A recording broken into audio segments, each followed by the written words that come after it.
Apakah Anda pernah mendengar tentang istilah kapitayan? Kapitayan adalah salah satu bentuk kepercayaan yang telah ada jauh sebelum kedatangan agama-agama seperti Hindu dan Buddha di Indonesia. Kepercayaan ini dikenal sebagai kepercayaan leluhur yang merupakan keyakinan nenek moyang bahwa Tuhan itu tunggal atau esa. Kapitayan berkembang di wilayah Jawa, terutama di kalangan suku Jawa. Sejak zaman prasejarah, mulai dari era Paleolitik, Mesolitik, Neolitik, hingga Megalitik, keberadaan kapitayan telah melandaskan kehidupan spiritual dan budaya masyarakat Jawa selama ribuan tahun. Saat itu, ketika ditanya tentang agama yang mereka anut, mereka akan menjawab dengan bangga bahwa mereka mengikuti kepercayaan nenek moyang mereka yang dikenal sebagai agama nenek moyang agama kuno Jawa, agama asli Jawa, atau agama monoteis Jawa. Perjalanan panjang kapitayan sebagai bagian dari identitas budaya Jawa menandakan kedalaman dan kekayaan warisan spiritual yang dimiliki oleh masyarakat Indonesia. Hal ini juga menunjukkan bahwa keberagaman agama dan kepercayaan telah menjadi ciri khas Indonesia sejak zaman purba. Kapitayan dengan prinsip-prinsip monoteisme dan penghormatan terhadap leluhur memberikan kontribusi yang berharga dalam membangun landasan spiritual dan moral bagi masyarakat Jawa. Melalui pemahaman tentang sejarah dan konteks keberadaan kapitayan, kita dapat lebih menghargai dan memahami warisan budaya nenek moyang kita. Ini juga memberikan kesempatan bagi kita untuk merenungkan peran kepercayaan tradisional dalam membentuk identitas kita sebagai bangsa, serta mempertegas pentingnya menjaga dan menghormati keberagaman budaya dan agama di Indonesia. Mempelajari agama pertama nenek moyang adalah penelusuran yang menarik dan memunculkan kompleksitas yang kaya. Setiap jejak penelitian dan penemuan arkeologi menghadirkan petunjuk berharga tentang bagaimana nenek moyang kita memandang dunia spiritual mereka. Dari artefak kuno hingga peninggalan ritual, setiap temuan menggambarkan landscape kepercayaan yang subur yang menjadi pondasi bagi kebudayaan masa lalu. Dengan beranjak ke masa kini, kita menyaksikan panorama keberagaman agama yang menghiasi dunia saat ini. Setiap sudut bumi menjadi tempat bagi berbagai bentuk keyakinan dan praktik, menciptakan kaleidoskop spiritualitas yang mempesona. Dari agama-agama dunia yang besar hingga aliran kepercayaan yang lebih kecil, kita dapat melihat bagaimana manusia terus mengembangkan pandangan mereka tentang spiritualitas, moralitas, dan eksistensi. Perkembangan ini memberi kita pemahaman yang lebih dalam tentang esensi manusia dan perjalanan panjang keberagaman agama. Tentunya, banyak dari kita merasa penasaran tentang akar-akar spiritualitas di Indonesia, khususnya mengenai agama nenek moyang atau agama pertama yang dianut oleh masyarakat Nusantara. Pertanyaan mendasar seperti apakah agama tertua di Indonesia adalah Hindu atau Buddha sering muncul. Namun, melalui penelitian dan penemuan arkeologi terbaru, kita menemukan bahwa keduanya bukanlah agama pertama yang dianut oleh penduduk asli Nusantara. Sebuah penelusuran yang mendalam mengungkapkan keberadaan sebuah agama kuno yang telah lama ditinggalkan oleh sejarah. Agama ini merupakan bagian tak terpisahkan dari warisan spiritual nenek moyang, terutama oleh penghuni asli Pulau Jawa yang dikenal dengan kulit hitam mereka. Lebih mengejutkan lagi, agama ini jauh lebih tua daripada Hindu maupun Buddha di wilayah ini. Mengapa agama ini begitu penting untuk dibahas?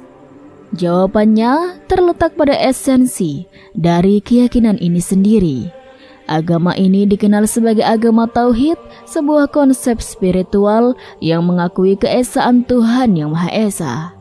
Dengan demikian, agama ini tidak hanya memberikan wawasan tentang akar spiritualitas di Indonesia, tetapi juga menyoroti kompleksitas dan kekayaan warisan budaya yang telah ada sejak zaman purba. Kapitayan adalah sebutan bagi agama kuno yang menjelma sebagai salah satu pilar spiritualitas paling awal di Pulau Jawa. Keberadaannya telah membentang sepanjang rentang waktu yang luar biasa, dimulai sejak zaman Paleolitik, terus berlanjut melalui era Mesolitik, Neolitik, hingga mencapai puncaknya pada masa Megalitik. Ini menandakan bahwa agama Kapitayan telah melintasi berbagai zaman prasejarah, mengakar dalam kehidupan dan budaya nenek moyang kita. Kapitayan mempersembahkan bentuk monoteisme asli yang unik, menyoroti pengakuan akan keesaan Tuhan Yang Maha Esa. Praktik-praktik keagamaan dalam Kapitayan telah diwariskan secara turun-temurun dari generasi ke generasi oleh masyarakat Jawa, menjadi bagian tak terpisahkan dari identitas dan kehidupan spiritual mereka. Jadi ketika ditanya tentang agama mereka, jawaban yang sering terdengar adalah, agama kami adalah warisan dari nenek moyang orang Jawa. Atau bahkan mereka mengidentifikasikannya dengan bangga sebagai agama kuno Jawa. Perjalanan panjang Kapitayan ini bukan hanya menjadi cerminan dari kekayaan spiritualitas masa lalu, tetapi juga menjadi tonggak penting dalam memahami perjalanan spiritual dan budaya Pulau Jawa.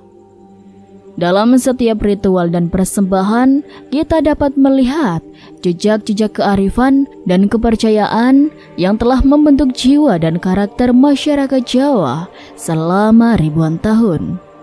Agama monoteis Jawa atau dikenal sebagai Kapitayan menandai sebuah tradisi spiritual yang khas di Pulau Jawa. Keberadaan Kapitayan menonjol karena sifatnya yang monoteistik, yaitu percaya kepada Tuhan yang tunggal, sebuah konsep yang membedakannya dari tradisi kejawen atau agama Jawa lainnya yang cenderung bersifat non-monoteistik. Perbedaan ini menjadi salah satu ciri khas yang mencerminkan keanekaragaman dalam lanskap keagamaan di Jawa. Etimologi dari kata Kapitayan memperkaya pemahaman kita tentang makna dan kedalaman agama ini. Kata tersebut berasal dari bahasa Jawa kuno, di mana kata dasarnya adalah te, yang secara harfiah berarti tak terbayangkan, tak terlihat, atau bahkan mutlak. Di sisi lain, dalam bahasa Sunda, elementai memiliki arti tidak ada atau tiada, yang dalam penggunaan sehari-hari sering digunakan sebagai TI atau gak ada, menunjukkan sesuatu yang tidak dapat dirasakan oleh panca indera duniawi. Melalui analisis etimologis ini, kita dapat menyimpulkan bahwa Kapitayan menandakan eksistensi sesuatu yang melampaui batas pemahaman dan persepsi manusia. Konsep ini mencangkup realitas yang tak terjangkau oleh akal budi atau indera kita, menghadirkan dimensi spiritual yang mengundang kita untuk mengeksplorasi kedalaman yang lebih dalam dari kenyataan dan makna hidup. Dalam kerumitan makna dan kekayaan simboliknya, Kapitayan menjadi bukti akan kompleksitas dan keindahan warisan spiritual nenek moyang Jawa. Dengan memahami akar-akar historis atau filosofisnya, kita dapat memperluas pandangan kita tentang keberagaman keagamaan di Indonesia dan memperkaya wawasan kita tentang perjalanan spiritual manusia. Para penganut Kapitayan menjalani kehidupan spiritual yang didasarkan pada pengabdian kepada Allah Subhanahu wa Ta'ala, ada Tuhan yang sering disebut sebagai Sang Hate, sebuah entitas ilahi yang tidak terbatas oleh batasan fisik atau pemahaman manusia. Konsep ini menyerupai pandangan Islam tentang Allah yang dijelaskan sebagai yang maha suci dan maha tinggi dalam Al-Quran, seperti yang tercantum dalam surat Al-An'am ayat ke-13. Allah tidak dapat dilihat oleh mata manusia dan pemahaman akannya melampaui keterbatasan manusia. Dalam tradisi Kapitayan, pemahaman akan keberadaan Allah tidak hanya merupakan aspek intelektual, tetapi juga mencakup dimensi spiritual yang mendalam. Allah dipandang sebagai pencipta dan pemelihara alam semesta yang memimpin manusia melalui perjalanan hidup yang penuh dengan cobaan dan pemberian beban. Konsep ini mengajarkan bahwa dunia ini bukanlah tempat kesenangan semata, tetapi juga merupakan tempat di mana manusia diuji dan diberi tanggung jawab untuk mengembangkan diri dan mencapai kedekatan spiritual dengan Sang Pencipta. Dalam kepercayaan Kapitayan, keyakinan bahwa Allah Subhanahu wa Ta'ala hanya dapat dilihat oleh penghuni surga merupakan salah satu aspek yang mencerminkan keagungan dan kemuliaan surga sebagai tempat kenikmatan tertinggi. Dalam pandangan ini, surga bukan hanya sekedar tempat kebahagiaan material, tetapi juga sebagai ruang di mana manusia dapat merasakan kehadiran langsung Allah, sumber segala kebaikan dan keindahan. Konsep bahwa Tuhan dalam Kapitayan bersifat abstrak dan tidak dapat digambarkan, menambahkan kedalaman pemahaman akan keesaan dan kebesarannya. Sang Hyang Taya, yang diartikan sebagai Tengke no Kinna yang apa, menegaskan bahwa Allah adalah sesuatu yang tidak dapat dipikirkan atau dibayangkan oleh pikiran manusia. Untuk itu, dalam upaya untuk menyembahnya, Sang Hyang Taya dipersonifikasikan dalam nama dan sifat yang disebut Tu atau To yang bermakna daya goib. Pemahaman ini menyoroti penghormatan yang mendalam terhadap keberadaan Allah sebagai zat tunggal yang mengatur segala sesuatu. Dalam konsepsi ini, Sang Hyang Taya tidak hanya memiliki satu sifat, tetapi dua, yaitu kebaikan dan kejahatan. Dengan demikian, penghormatan dan ketakjuban manusia terhadapnya tidak hanya didasarkan pada rasa takjub akan kebaikannya, tetapi juga dalam pengertian akan keadilan dan hikmahnya yang tak terbatas. Dalam perjalanan spiritual Kapitayan, hubungan antara manusia dan Sang Hyang Taya bukanlah sekedar keterhubungan antara pencipta dan makhluk, tetapi juga merupakan dialog batin yang dalam antara hati manusia dan keesaannya. Dalam upaya untuk menyembah Sang Hyang Taya, manusia diundang untuk melampaui batasan pemahaman dan menghormatinya sebagai sesuatu yang jauh lebih besar dan lebih tinggi dari apa yang dapat dipercayai oleh akal manusia. Dalam keyakinan Kapitayan, terdapat dua sifat utama yang dipercayai menjadi manifestasi dari Sang Hyang Tunggal, yaitu kebaikan yang disebut sebagai Tuhan atau Sang Ha Wenang Tu, dan sifat jahat yang dikenal sebagai hantu atau Sang Manimakya. Tuhan adalah manifestasi dari kebaikan dan keadilan, sedangkan hantu adalah representasi dari sifat jahat atau kegelapan. Namun menurut ajaran Kapitayan, baik Sang Hang Wenang Tu maupun Sang Manikmaya sesungguhnya menyatu dalam satu zat yang tunggal, yaitu Sang Hyang Tunggal. Pengertian akan keberadaan Sang Hyang Tunggal sangatlah abstrak dan melampaui batasan pemahaman indera dan alam pikiran manusia. Sang Hyang Tunggal tidak dapat terlacak oleh indera manusia atau bahkan alam pikiran manusia yang paling canggih sekalipun. Oleh karena itu, untuk memfasilitasi pemahaman dan pengabdian kepada Sang Hyang Tunggal, diperlukan sarana yang dapat dimengerti dan ditangkap oleh indera manusia secara alam pikiran mereka. Dalam konteks ini, Kapitayan mengembangkan berbagai sarana yang dapat berfungsi sebagai perantara antara manusia dan Sang Hyang Tunggal. Ritual puja-puja dan upacara adalah contoh-contoh sarana tersebut yang digunakan untuk membangun hubungan spiritual antara manusia dan Sang Hyang Tunggal. Melalui praktik-praktik ini, manusia diharapkan dapat merasakan kehadiran dan anugerah Sang Hyang Tunggal dalam kehidupan mereka sehari-hari. Dalam kisah spiritual Kapitayan, terdapat sebuah keyakinan mendasar yang menetapkan mereka dalam ranah monoteisme, yaitu keyakinan akan keberadaan Tuhan yang tunggal. Perbedaan ini secara signifikan membedakan Kapitayan dari tradisi kejawen atau Hindu dan Buddha yang cenderung bersifat non-monoteis dengan mempercayai lebih dari satu entitas ilahi. Pengertian mendalam akan Kapitayan tidak hanya terletak pada praktik keagamaannya, tetapi juga terpatri dalam makna dari namanya sendiri. Istilah Taya yang merupakan akar dari istilah Kapitayan membawa konotasi yang mendalam. Taya dalam konteks ini mengandung arti tak terlihat atau mutlak secara harfiah. Dalam bahasa Sunda, kata Taya juga mencerminkan ketiadaan, menyeratkan sesuatu yang melampaui pemahaman dan persepsi manusia, yang tidak dapat dipahami atau digapai oleh panca indera duniawi manusia. Dalam praktik doa dan ritual, para penganut Kapitayan menggunakan berbagai media yang mengandung unsur tu, yang menjadi lambang dari pengabdian mereka kepada Tuhan. Misalnya, sesaji disebut sebagai tumpeng, monumen disebut sebagai tugu, atau minuman keras disebut sebagai tuak. Dan masih banyak lagi. Setiap media ini dianggap sebagai sarana untuk berdoa dan memohon kebaikan kepada Sang Hyang Tunggal. Selain media berdoa, penganut Kapitayan juga memandang beberapa tempat tertentu sebagai sakral, bukan sebagai dewa atau entitas ilahi, tetapi sebagai manifestasi dari sifat Tuhan.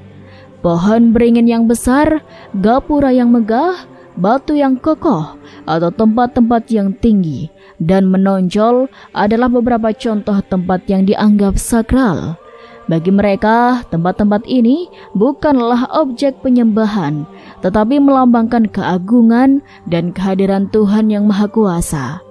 Dengan demikian, Kapitayan bukan sekedar serangkaian praktik keagamaan, tetapi juga suatu filsafat spiritual yang mengajarkan penghormatan dan pengabdian kepada Tuhan yang tunggal, yang tidak terlihat dan tidak terjangkau oleh pemahaman manusia. Melalui berbagai praktik dan simbol, penganut Kapitayan berusaha untuk memperkuat hubungan mereka dengan Sang Hyang Tunggal dan mengalami kehadirannya dalam kehidupan sehari-hari. Kepercayaan Kapitayan tidaklah mengarah pada penyembahan terhadap benda-benda fisik seperti batu, pohon beringin, atau tempat-tempat yang tinggi, melainkan pada penghormatan terhadap mereka sebagai tempat yang suci atau sakral. Ini menunjukkan bahwa penganut Kapitayan memandang benda-benda tersebut sebagai wujud atau simbol dari keberadaan Sang Hyang Tunggal, bukan sebagai entitas ilahi yang disembah. Ketidakterlihatan Tuhan dan kedekatan dengan Islam.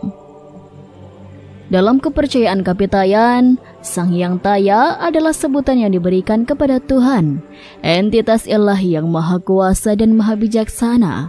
Namun, apa yang membedakan konsepsi tentang Tuhan dalam Kapitayan dengan kepercayaan agama-agama lainnya adalah keyakinan bahwa Tuhan tidak terlihat dan tidak dapat digapai oleh mata duniawi manusia.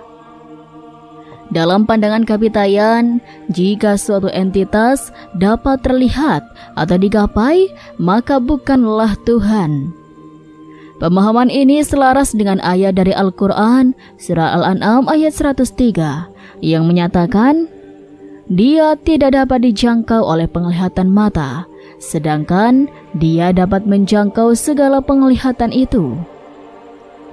Dalam Islam, keyakinan yang ditegaskan adalah bahwa umat manusia tidak akan bisa melihat wujud Tuhan selama berada di dunia. Tuhan hanya akan dilihat oleh penghuni surga, karena surga adalah tempat kenikmatan yang sejati, di mana kenikmatan utama adalah dapat berjumpa dan melihat Allah Subhanahu wa Ta'ala. Dalam esensi yang mendalam, perspektif Kapitayan tentang ketidakterlihatan Tuhan dan keberadaannya yang melampaui pemahaman manusia menunjukkan kesamaan yang menarik dengan ajaran Islam. Konsep bahwa Tuhan tidak dapat dilihat oleh mata manusia dan bahwa keberadaannya hanya dapat dirasakan oleh penghuni surga adalah titik persamaan yang mencolok antara Kapitayan dan Islam. Ini menunjukkan bahwa meskipun agama-agama tersebut mungkin berbeda dalam praktik dan tradisi, namun ada nilai-nilai yang bersifat universal yang merangkul pemahaman tentang kebesaran dan ketidakterlihatan Tuhan. Dalam mengeksplorasi perbandingan antara Kapitayan dan Islam, kita menemukan sebuah landasan yang kuat untuk memahami keragaman spiritualitas manusia. Melalui pemahaman yang lebih dalam tentang konsep-konsep ketuhanan dalam berbagai agama, kita dapat merangkul kedalaman dan kompleksitas dari pemahaman manusia dalam pencarian makna dan kebenaran. Dengan demikian, perspektif Kapitayan tentang Sang Hyang Taya tidak hanya memperkaya wawasan kita tentang keberagaman agama, tetapi juga menawarkan refleksi yang mendalam tentang hubungan manusia dengan Yang Maha Kuasa dalam konteks spiritual yang lebih luas. Perspektif media beribadah dalam Kapitayan dan paralel dengan Islam. Selain konsep tentang ketidakterlihatan Tuhan, Kapitayan juga memiliki pandangan unik tentang media beribadah. Dalam Islam, kita mengenal beberapa tempat yang dianggap sakral dan suci bagi umat Islam, seperti Ka'bah di Mekah, masjid-masjid yang merupakan tempat ibadah, dan lokasi-lokasi tertentu yang memiliki makna spiritual bagi umat Islam. Artinya, dalam Islam juga terdapat keyakinan bahwa ada tempat atau wilayah yang dianggap suci dan dihormati oleh umat Islam sebagai bagian dari praktik keagamaan mereka. Sementara itu, dalam hal media berdoa, Islam juga memiliki berbagai atribut keagamaan seperti tasbih, Al-Quran, dan atribut lainnya yang digunakan sebagai media dalam beribadah dan memohon kebaikan kepada Allah Subhanahu wa Ta'ala. Tasbih digunakan sebagai alat untuk mengingat Allah dan menghitung pujian dan zikir kepadanya, sedangkan Al-Quran dianggap sebagai wahyu suci yang menjadi sumber ajaran dan petunjuk bagi umat Islam. Semua atribut ini dianggap penting sebagai sarana untuk memperkuat hubungan spiritual antara manusia dengan Tuhan. Dalam konteks Kapitayan, konsep tentang media beribadah juga memiliki kesamaan dengan praktik Islam, meskipun tidak identik dalam bentuk atau simbolisasi. Tetapi konsep penggunaan media sebagai sarana untuk memperkuat hubungan spiritual dengan Tuhan ada dalam kedua tradisi keagamaan tersebut. Barang-barang yang mengandung unsur tu dalam Kapitayan dianggap sebagai media untuk memohon kebaikan kepada Sang Hyang Taya. Sedangkan dalam Islam, tasbih dan Al-Quran dianggap sebagai sarana untuk mengingat dan memuji Allah Subhanahu wa Ta'ala. Dengan demikian, meskipun terdapat perbedaan dalam praktik dan simbolisasi, namun terdapat kesamaan dalam esensi dari penggunaan media beribadah dalam Kapitayan dan Islam. Kedua agama mengajarkan pentingnya memperkuat hubungan spiritual dengan Tuhan melalui praktik dan ritual yang relevan dengan keyakinan masing-masing. Dalam perspektif yang lebih luas, ini menunjukkan bahwa meskipun agama-agama tersebut mungkin berbeda dalam bentuk dan tradisi, namun ada nilai-nilai yang bersifat universal yang menekankan pentingnya hubungan antara manusia dengan Tuhan dalam pencarian makna dan kebenaran. Perbedaan yang menonjol antara Kapitayan dan Islam, perspektif budaya dan praktik. Meskipun telah disorot persamaan antara Kapitayan dan Islam dalam beberapa aspek, penting untuk diakui bahwa ada perbedaan yang menonjol di antara keduanya.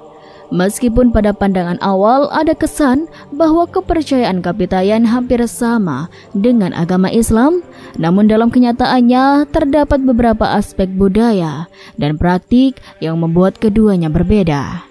Salah satu perbedaan yang mencolok adalah dalam adat kebiasaan dan praktik keagamaan Kapitayan yang sedikit menyimpang dari norma-norma yang ditegakkan dalam Islam. Contohnya adalah penggunaan arak dalam ritual keagamaan.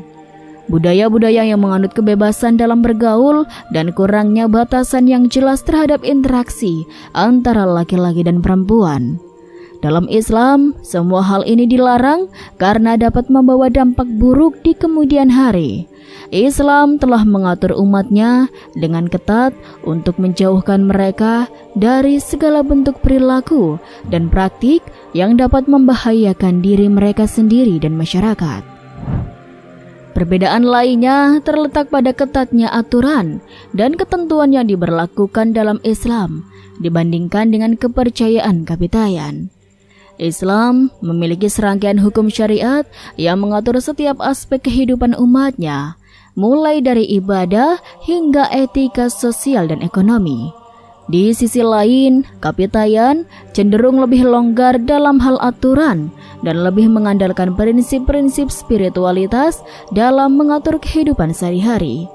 Meskipun Kapitayan dan Islam mungkin memiliki pandangan yang sama tentang keesaan Tuhan, namun ini tidak berarti bahwa mereka mempercayai Tuhan yang sama.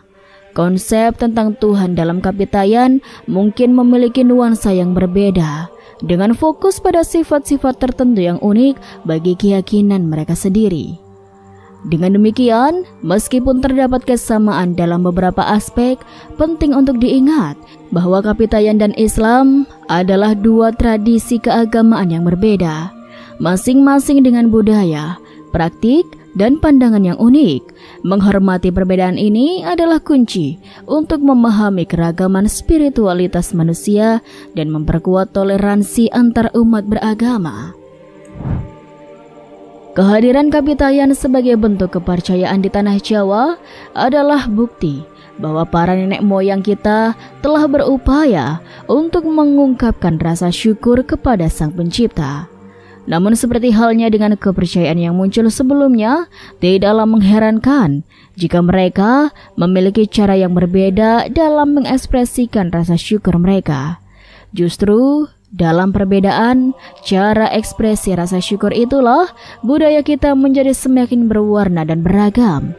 Keberagaman ini tercermin dalam berbagai kepercayaan seperti Hindu, Buddha, dan agama-agama lain yang telah ada sebelum kedatangan Islam ke Nusantara.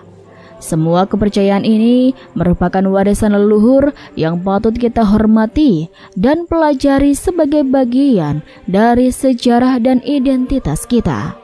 Namun, menghormati keberadaan kepercayaan sebelumnya tidak berarti kita harus menutup mata terhadap kontribusi budaya terdahulu dalam menciptakan Islam khas Indonesia.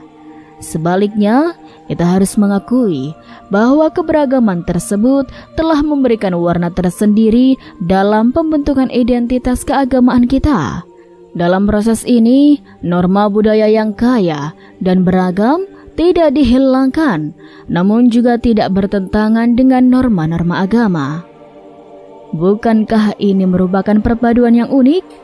Dengan menghargai dan memahami keberagaman tersebut, kita dapat melihat betapa kaya dan beragamnya kehidupan spiritual dan keagamaan di Indonesia.